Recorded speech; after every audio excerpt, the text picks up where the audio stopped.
What's up, guys? So we're back at Hayward Field, and I have the pleasure of sitting next to Galen Rupp. I was actually here last year when you broke the record. I was right there at the end of the stands, right next to the Bowerman curve. When did you realize, like, I just might break the record?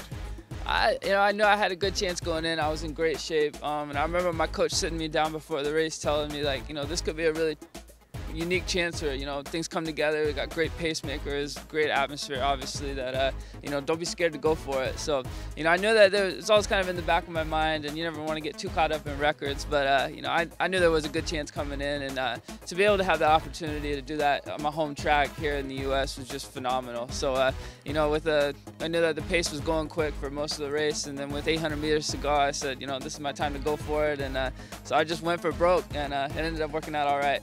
That's awesome. Now, a lot of people say that there is a magic here, and I can say for sure that night it felt magical. Can you talk a little bit about that theme of magic here at Hayward Field? Yeah, I mean, great things happen here. I think that just the combination of the track with all its history, and then the fans here, they're just so knowledgeable, and they get behind everybody. Obviously they love the Oregon athletes, whether it's former Ducks, professional runners here from the state, but they're just so knowledgeable. And even if a guy's in 6th place, if he's running a PR, most of them know that, and they're gonna cheer him on to get that time. So just having that energy behind you is always super helpful.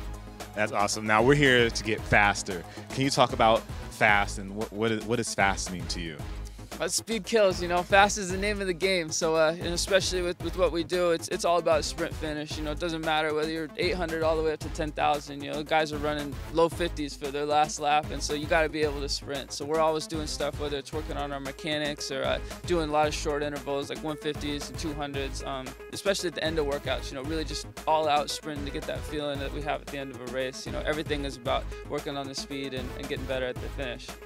Now, for people at home just that are like regular runners that aren't professional athletes like yourself, what would you recommend to them to get faster? I think, correct mechanics is huge, whether it's just doing, basic sprint drills, A skips, B skips, things like that, and just doing it year round. I think consistency is probably the biggest thing that'll help you get faster. It's not going to be any one workout that all of a sudden will get you there. It's doing stuff and building up slowly, just doing intervals, I would say, on a consistent basis. That's what's going to get you there. Yeah, so consistency, guys. Yeah. Both you guys and I need to be consistent.